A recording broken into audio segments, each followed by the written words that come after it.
दोस्तों नमस्कार, मैं हूं विनीता यादव। और जिस तरह से चुनाव के ठीक बीचों बीच चुनाव की प्रक्रिया का मामला सुप्रीम कोर्ट पहुंच गया और वहां पर सुप्रीम कोर्ट में सीजेआई चंद्रचूड़ ने फटकार लगा दी चुनाव आयोग के वकील को। जब चुनाव आयोग का वकील ये हिदायत देने लगा कि आप कई बार ईवीएम पर सुनवाई कर चुके हैं, अब सुप्रीम कोर्ट के तल्ख तेवर ने बीजेपी की टेंशन बढ़ा दी है। आखिरकार चुनाव के दौरान ऐसा सब कुछ क्या हो रहा है जिसको देखकर बीजेपी के माथे पर चिंता की लकीरें दिखाई दे रही हैं। बीजेपी कार्यकर्ता और नेता इस बार काफी चिंतित है। बस एक व्यक्ति और दो व्यक्ति को छोड़कर सब कुछ टेंशन में है। जो नहीं है टेंशन में, अब उनकी टेंशन सुप्रीम कोर्ट के इस तेवर से बढ़ गई है। आइए बात करते हैं वाहिद नसीम जी से, जो कि मैनेजिंग एडिटर है 4 टीवी के, और उन्हीं से समझेंगे कि ये जो चिंता की लकीरें इनके माथे पर बढ़ गई हैं, ये और कितनी ज्यादा चिंता पैदा करेंगी। क्योंकि जब देश का चुनाव होता है तो पहले करोड़ों खर्च होते हैं। यहाँ पर पार्टियां भी अपना खर्च करती हैं, चुनाव आयोग का भी होता है, लाखों लोग इसमें शामिल होते हैं, करोड़ों वोट करने के लिए शामिल होते हैं। इतना बड़ा इवेंट होता है देश का, और उसके अंदर अगर पारदर्शिता नहीं है और वो मामला ठीक चुनाव के चरम पर सुप्रीम कोर्ट पहुंच जाता है, तो फिर सब कुछ ऐसा दिखता है जैसे धराशायी हो रहा है। क्या वाकई में धराशायी हो रहा है, या सुप्रीम कोर्ट इसे बीच चुनाव बचाने की कोशिश कर पाएगा, और नहीं भी बचाएगा तो क्या होगा? देखिए, मुझे लगता है ये तो मैं कहूँगा कि ये आखिरी कोशिश है चीफ जस्टिस ऑफ इंडिया की कि किसी तरह से इस लोकतंत्र को बचाया जाए। और ये बात सिर्फ़ लोकतंत्र शब्द अगर आज हम खुद कह रहे हैं, तो ये इतना सीधा नहीं है कि हमने कोई रात को हमें ख्वाब आया कि लोकतंत्र खतरे में है और हमने सुबह उठकर कहना शुरू कर दिया कि लोकतंत्र खतरे में है। देखिए दोस्तों, आप सब लोगों को भी याद होगा कि सबसे पहले मिस्टर आडवाणी ने ये कहा था कि लोकतंत्र खतरे में है। उसके बाद इस देश के 4 बड़े जो जिनमें से एक चीफ जस्टिस होने वाला था, उन 4 जजों ने आकर कहा कि लोकतंत्र खतरे में है। उसके बाद तमाम देश के बड़े नेता और वकील और जो पिटीशन डाल रहे हैं, वो कानून के जानकार सब कह रहे हैं कि लोकतंत्र खतरे में है। आखिर लोकतंत्र खतरे में क्यों है? बड़ी सीधी बात है, जिसके फुटप्रिंट बिल्कुल आईने की तरह साफ हैं।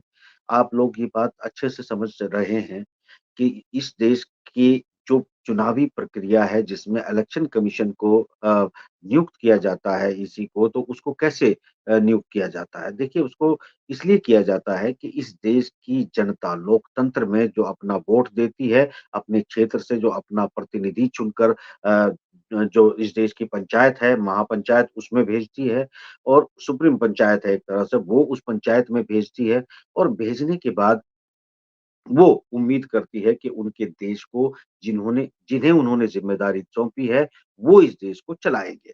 यानी देश में जनता का राज, लोकतंत्र में लोक जन का राज जो है, वो होता है।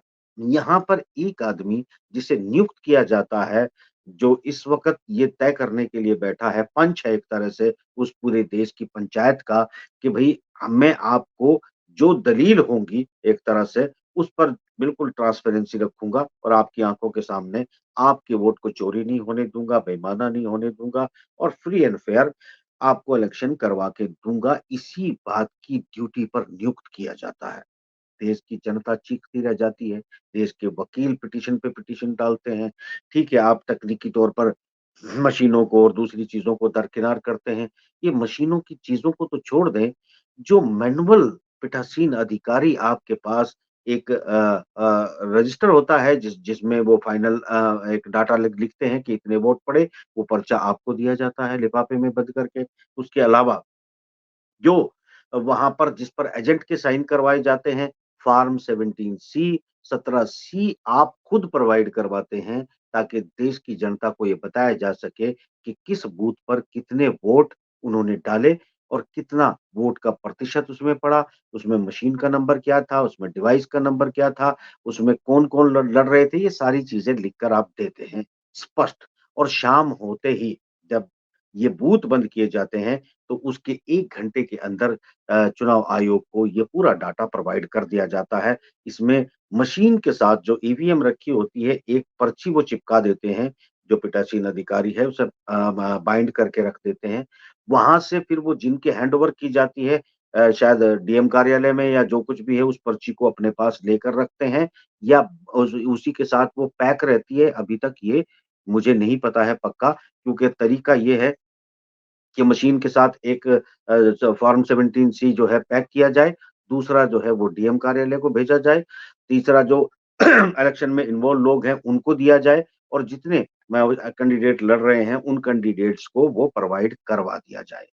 अगर ये सब कुछ नहीं किया जा रहा है तो क्या चुनाव आयोग फ्री एंड फेयर चुनाव करवाना चाहता है?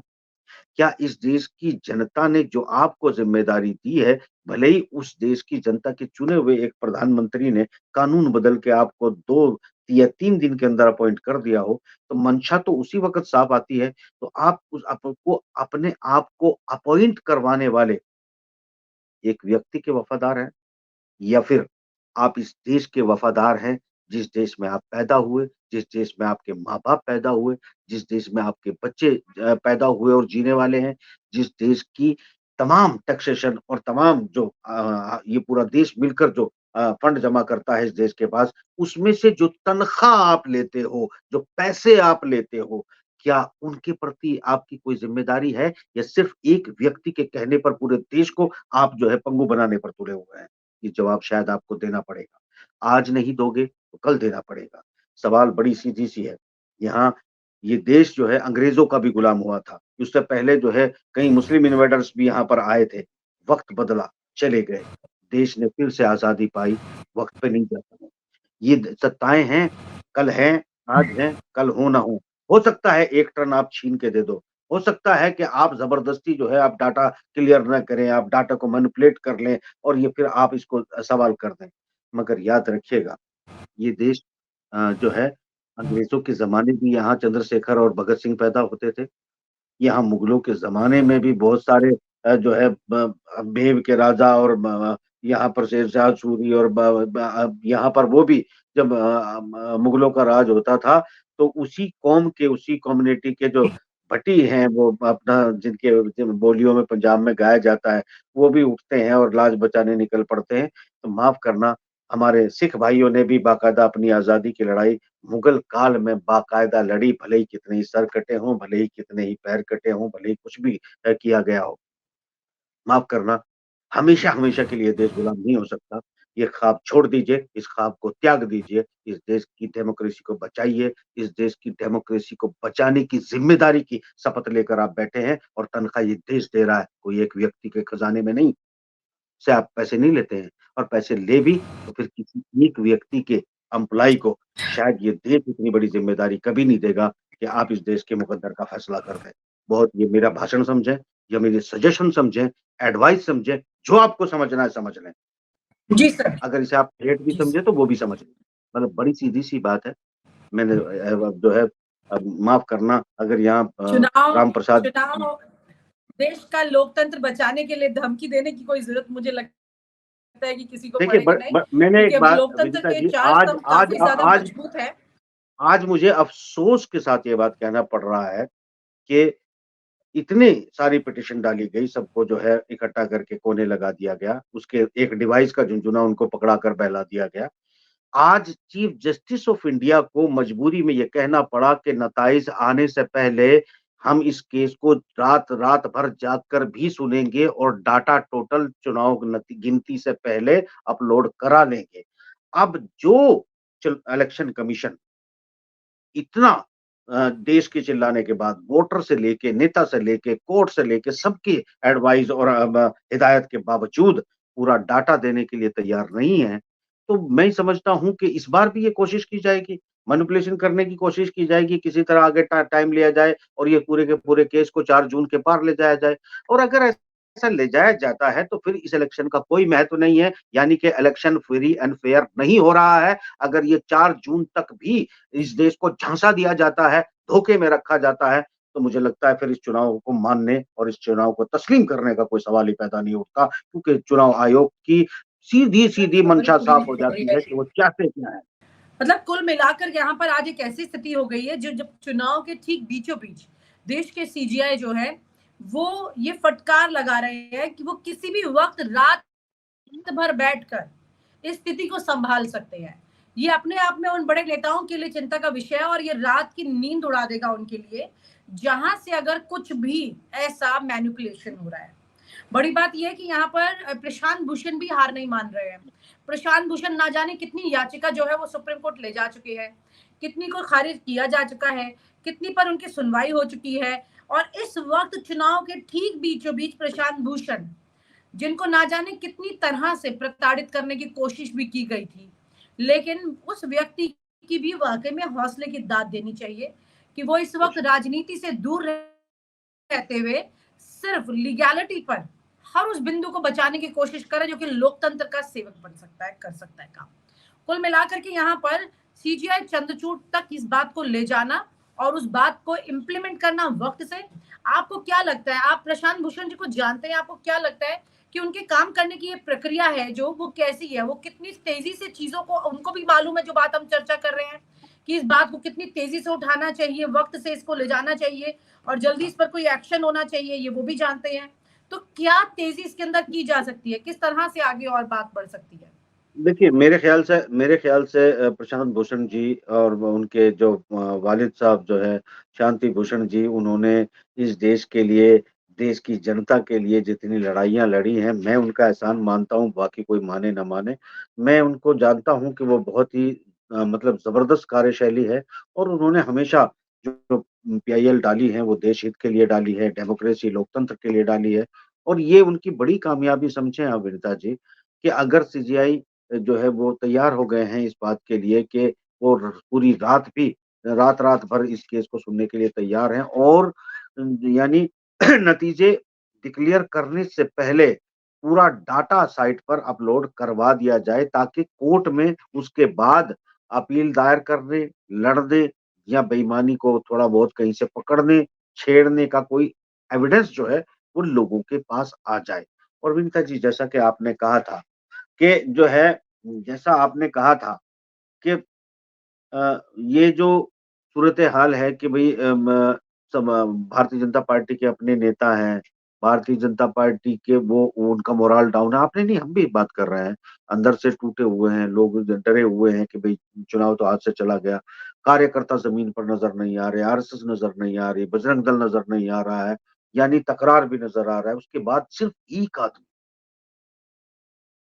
मिस्टर अमित शाह। हालाँकि मोदी जी के हाव-भाव, मोदी जी की भाषा, मोदी जी के लड़खड़ाती ज़बान और ये तमाम चीज़ें क्लियर कर रही हैं कि जैसे उन्हें नतीजों का पता हो कि क्या आ रहे हैं। मगर एक आदमी जिसके चेहरे पर भरपूर कॉन्फिडेंस है, वो है मिस्टर अमित शाह। और मिस्टर अमित शाह अगर ये कॉन्फिडेंट है किसी बात को लेकर, तो वो सिर्फ़ एक ही चीज़ है, जो उन्हें कॉन्फिडेंस दिला सकती है, वो है चुनाव आयोग। तो यानी कि अगर चुनाव आयुक्त कोर्ट को भी परवाह किए बगैर, जनता को की परवाह किए बगैर और तमाम अपोज़िशन पार्टियों की परवाह किए बगैर, यानी पूरे लोकतांत्रिक सिस्टम की परवाह किए बगैर अपनी ज़िद पर अड़ा है, तो ठीक ये भाषा ऐसी ही है जो मैच करती है मिस्टर अमित शाह के तेवर और मिस्टर इलेक्शन कमीशन के तेवर। दोनों मैच दिखाई देते हैं, शाना-बशाना दिखाई देते हैं। शायद ये बहुत बड़ी चिंता का विषय है। मगर मैं सलाम करता हूँ उन तमाम वकीलों को, उसमें प्रशांत भूषण जी को भी और वो तमाम मामले जो अलग-अलग पिटीशन डाल रहे हैं और कोर्ट में लड़ने की कोशिश करते हैं। और मैं आखिरी उम्मीद के तौर पर देख रहा हूँ अपने चीफ जस्टिस ऑफ इंडिया की तरफ ताकि मेरा लोकतंत्र, मेरा देश, मेरा वतन जो है, मेरी आने वाली नस्लों को एक खूबसूरत, एक शानदार लोकतंत्र के तौर पर मिले, क्योंकि राजशाही का वक़्त चला गया है। अभी आने वाले कुछ सालों में मिस्टर मैं आपको भी सुना रहा हूँ, सुन लेना ध्यान से। पूरी दुनिया में जहाँ राजशाही है ना, उनके दिन भी लग चुके हैं, न्यू वर्ल्ड ऑर्डर लागू हो चुका है। आपके किसी सौदेबाजी से कुछ बदलने वाला नहीं है। ऐसा ना हो कुछ चीज़ों से बचा जा सकता है। वक़्ती तौर पर जो सामने आप देख रहे हैं, वो उनसे आप बच सकते हैं। जी, मगर नए न्यू वर्ल्ड ऑर्डर से जी, कोई बच नहीं सकता और इस तरह सिर्फ़ निजी स्वार्थ के लिए या निजी चंद केस के सामना करने के लिए या निजी चीज़ों को बचाने के लिए पूरे देश जी, की सिस्टम को जो है आप झोंक दें, ये वाजिब बात नहीं है।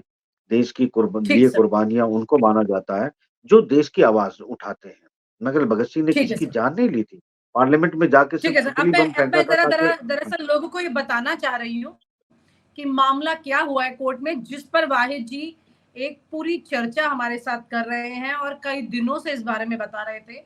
आखिरकार ऐसा क्या हुआ अचानक से जो कि अब ये चुनाव किसी भी वक्त एक अलग तरीके से पलट सकता है। लोकसभा चुनाव के 4 चरण जो हैं वो सफलता पूर्वक हुए या शक के दायरे में पूरे हुए। ये एक बड़ी बात है जो कि सुप्रीम कोर्ट तक पहुंच चुकी है। सवाल वोटिंग पूरे होने के बाद अंतिम मत प्रतिशत के आंकड़ों को जारी करने में होने वाली देरी को लेकर है। कांग्रेस अध्यक्ष मल्लिकार्जुन खड़गे ने पिछले दिनों इस पर शक जाहिर किया था। सबने किया था, हम पत्रकारों ने भी शक जाहिर किया था, क्योंकि जो एक पुरानी तस्वीर थी चुनाव के डेटा सामने आने की, उसको लेकर के चिंता यहाँ पर बनी रही कि आखिरकार ये सब कुछ कैसे हो रहा है, इतनी देरी क्यों हो रही है। और जो सवाल हम उठा रहे थे वो महज सवाल नहीं था, वो यथार्थ पर आधारित था। वही सवाल पहुंच गया है सुप्रीम कोर्ट में। प्रशांत भूषण ने ये याचिका लगाई है। तो चुनाव आयोग ने तुरंत इसे सख्ती से खारिज करते हुए ऐसे बयानों को मतदाताओं का मनोबल तोड़ने वाला करार कर दिया। ये मामला अब देश की सबसे बड़ी अदालत सुप्रीम कोर्ट के दरवाजे पर है। शुक्रवार को यह हुआ कि NGO association for democratic reforms की याचिका पर सुप्रीम कोर्ट ने चुनाव आयोग से कहा कि मतदान होने के इतने दिनों बाद वोटिंग प्रतिशत बढ़ा हुआ जारी क्यों किया गया। मैं आपको याद दिला दूं, पहले चरण के 11 दिन बाद जारी हुआ, दूसरे चरण के 4 दिन बाद जारी हुआ। ये पहली बार हुआ इतिहास में। इस पर हमने कई दिनों तक चर्चा की थी। आयोग को ये बात उन्होंने कहा ये ऐसा क्यों हुआ, आयोग इस बात को हमें समझाए, यानी कि जवाबदेही बनती है उनकी, जवाबदेही बनती है उनकी सुप्रीम कोर्ट में। आप नहीं दे रहे हैं जवाब मीडिया को, आप नहीं दे रहे हैं जवाब विपक्ष को, आप नहीं दे रहे हैं जवाब 140 करोड़ जनता को, लेकिन सुप्रीम कोर्ट हमारे देश की संविधान लोकतंत्र की खूबसूरती को बनाने वाला एक अहम स्तंभ है, उसे जवाब देना पड़ेगा आपको। Chief justice DY Chandrachud, justice Pardiwala और मनोज मिश्रा की बेंच ने चुनाव आयोग से ये कहा और वो एडीआर की याचिका पर 24 मई तक जवाब दाखिल करे। अब आप समझ लीजिए कि ये मामला किस दिन पलट सकता है। चुनाव की जो तस्वीर है वो कैसे एकदम से हिल सकती है। 25 तारीख को मतदान है और उसके बाद दूसरा मतदान जो है वो 1 तारीख को है। और आप ये मानकर चलिए कि यहाँ पर ये जो तस्वीर है ये ठीक चुनाव से पहले बदल सकती है। आपको मैं बता दूं कि 25 तारीख को छठा चरण का मतदान है और 1 तारीख को 7वें चरण का मतदान है। आज 5वें चरण का मतदान हो रहा है और उसे एक दिन पहले ये बात सुप्रीम कोर्ट ने बोल दी है कि आप हमें बताएं। एडीआर ने चुनाव आयोग को वोटिंग खत्म होने के 48 घंटे के भीतर मतदान के आंकड़े जारी करने के निर्देश की मांग की थी। सुनवाई के दौरान सुप्रीम कोर्ट की बेंच ने पूछा कि मतदान के आंकड़े को वेबसाइट में डालने पर क्या प्रॉब्लम है। इस पर चुनाव आयोग के वकील ने कहा कि इसमें समय लगता है क्योंकि हमें बहुत सारा डेटा इकट्ठा करना होता है। वहीं 26 अप्रैल को सुप्रीम कोर्ट के मत पत्रों की वापसी और ईवीएम पर संदेह की एडीआर की याचिका को खारिज कर दिया गया। ईवीएम के खिलाफ संदेश को यह कहते हुए खारिज किया गया कि यह विश्वसनीय है। समझ नहीं आता है, कई सवाल खड़े हो रहे हैं, मतलब समझ में नहीं आता है। जहां पर आप कह रहे हैं कि आप चंद्रयान कर रहे हैं और पता नहीं ना जाने क्या बात, वहां डेटा आप टाइम से नहीं ला रहे हैं, जो पहले लाते थे आप रिवर्स गियर में जा रहे हैं। सब ये किस बात के लिए चुनाव आयोग अपनी पीठ थपथपाता है, ये समझ में नहीं आ रहा है। आप किसी भी पार्टी का पक्ष लेते हो, जब लेकिन आप बैलेट चुनाव पेपर से आयोग की इलेक्शन इस जब फेल्योर का बैलेट पक्ष नहीं पेपर ले सकते हैं। जब बैलेट पेपर से इलेक्शन होते थे 24 घंटे के अंदर तो उनके रिजल्ट आ जाते थे पूरे देश से। ये चुनाव आयोग मतलब क्या स्कूल में नहीं गए थे क्या, या यहाँ अनपढ़ लोग आ गए हैं? कौन सा डाटा है जो तुम 11 दिन में इकट्ठा करते हो या ये 4 दिन में रिवर्स इकट्ठा गेयर चल करते रहा है। हो? हाँ, this is accidental situation in democracy, इसको बहुत क्लियरली कहा जा सकता है। It's a horrible situation.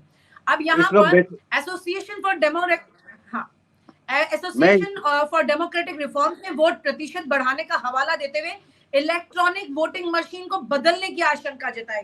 मैं आपको बता दूं प्रशांत भूषण की ये रिफॉर्म जो है ये पहले भी याचिका लगा चुकी है। ईवीएम को लेकर चुनाव से पहले इस बात को कहा गया था कि आप इस पर आप बैलेट से क्या आप ये सोचते सारी चीजें पूरी ठीक हो जाती है, आप ईवीएम को इस तरह से सवाल नहीं उठा सकते हैं, मतलब। और उन्होंने कुछ और दरवाजे भी खोले थे अगर आपको ईवीएम से परेशानी है। लेकिन अब ये चुनाव आयोग ने एक और बड़ा मौका दे दिया है, जो कि प्रत्यक्ष सामने खड़ा है, जिसको लेकर सुप्रीम कोर्ट पहुंच गई है ये रिफॉर्म। अब यहाँ पर सवाल ये उठता है कि उन्होंने कहा है कि पहले 2 चरण का अनुमानित डाटा जो है चुनाव आयोग ने 30 अप्रैल को जारी किया था। 19 अप्रैल को पहले चरण की वोटिंग, जैसा मैंने आपको बताया, 11 दिन के बाद सेम, भाई जी आपको याद होगा, सेम चर्चा हम कर रहे थे कि 11 दिन बाद, 4 दिन बाद कैसे 5 से 6% की बढ़ोतरी हो गई। बिहार में आपने 6% बढ़ा दिया, बिहार में भयंकर गिरावट आई थी, आपने बढ़ा दिया।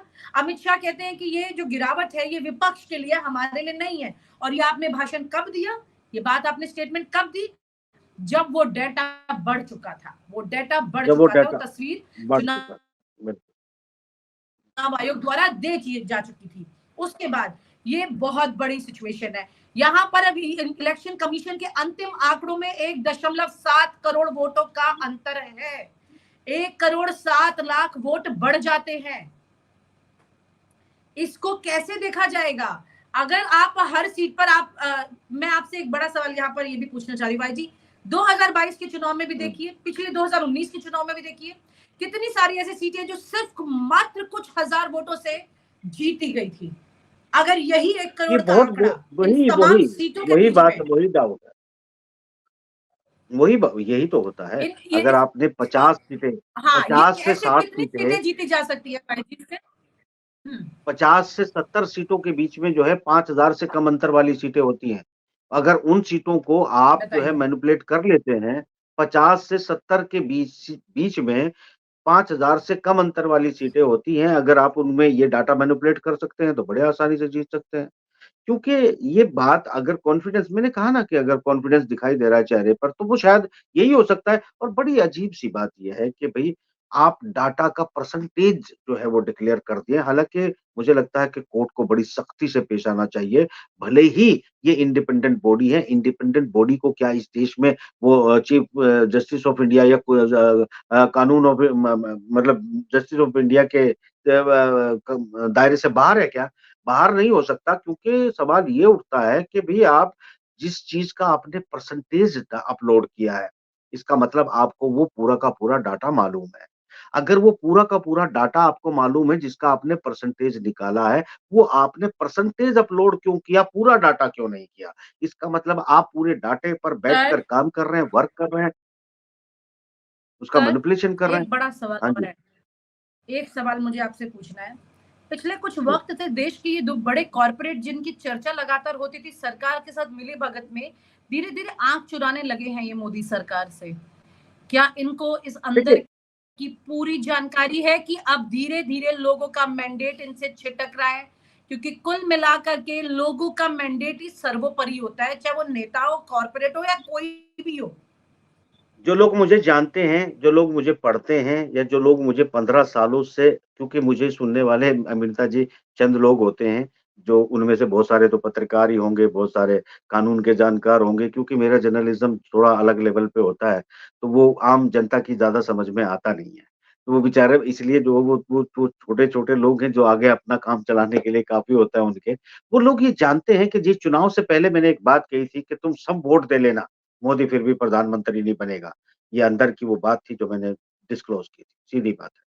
मैं जानता हूँ कि इंटरनेशनल लेवल पर गेम कैसे खेले जाते हैं, किन संधियों पर चीज़ें होती हैं, मशीनें कैसे काम करती हैं। याद कीजिएगा, चुनाव के सर, पहले चरण के पहले वोट तक हुँ, आप सिर्फ़ इस बात पे चर्चा हुँ, कर रहे थे, 404 आएँगी या 390 आएँगी या कितनी आएँगी।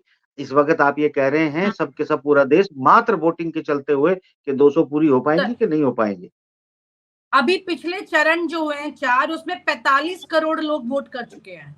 45 जी हाँ, करोड़ पर ये 1 करोड़ का आंकड़ा, जैसा आपने कहा, काफ़ी सीटें ऐसी हैं जिसको अफ़ेक्ट कर सकता है।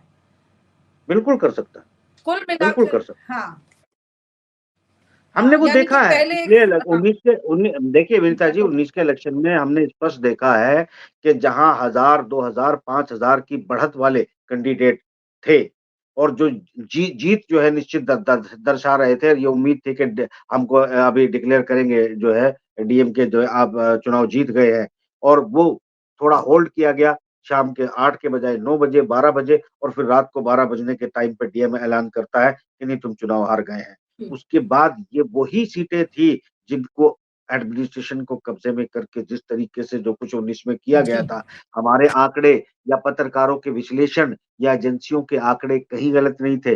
जो कुछ खेल हुआ था, वो सबको पता है, बिल्कुल मगर बिल्कुल सर। चूँकि वो हाँ, ना कानून के ही दायरे शक से गलत लोग था, बाहर आना ना चाहते ही शक गलत हैं। था।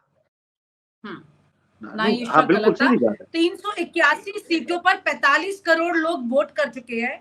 1 करोड़ से ऊपर का डेटा कहां से आ गया, ये बड़ा सवाल है। और आज आपकी इस चर्चा में एक बड़ी बात सामने निकल के आ गई है, जो कि बहुत ज्यादा अहमियत रखती है। और सुप्रीम कोर्ट में जब चर्चा इस बार पर होगी और 24 तारीख को जब ये जवाब चुनाव आयोग को वहां पे हाजिर लगाना पड़ेगा, बताना पड़ेगा कि ये डाटा देरी से क्यों किया गया और कौन सी दलील वो वहां पर देगा जाकर, किस वजह से इस तकनीक के जमाने में जब सुप्रीम कोर्ट सीजीआई चंद्रचूड़ खुद अपनी पूरी बेंच को लाइव करते हैं, तमाम कोर्ट की सुनवाई अब आप लाइव सुन सकते हैं। ऐसे में कोई दकियानूसी तरीका अगर चुनाव आयोग ने सामने रख दिया तो इस बात तय है कि सुप्रीम कोर्ट से फटकार नहीं लगाएगा, कोई बड़ा कदम उठाएगा, क्योंकि 2 ही चरण बचेंगे। 381 सीटों का चुनाव अब तक हो चुका है, आज को मिलाकर और भी बढ़ जाएगा। जी सर, मैं भी 400 से ऊपर मैं सीटों का चुनाव हो चुका होगा। जी सर, जी, आखिरी सवाल भारतीय नागरिक होने के नाते मैं भी अपने चीफ जस्टिस ऑफ इंडिया से उम्मीद रखता हूं कि वो सिर्फ सजेशन देना, कड़ी भाषा का इस्तेमाल करना और फटकार लगाने से कुछ नहीं, सॉफ्ट लफ्जों में सिर्फ कलम से ऑर्डर लिखिए तो ये देश बच जाएगा। आप एक लफ्ज भी मुंह से मत कहिए, आप कलम से वो ऑर्डर लिख दीजिए जो इस देश की डेमोक्रेसी की रक्षा करे। फटकार से हमें कोई लेना देना नहीं है, बहुत फटकारबाजी खूबसूरत को भी अच्छे से जानते हैं। Thank you sir. और आप हमसे जुड़े रहने के लिए सब्सक्राइब करें YouTube पर, फॉलो करें Twitter पर और लाइक करें Facebook पर। और ज्यादा जानकारी के लिए आपको टाइप करना होगा सिर्फ न्यूज नशा।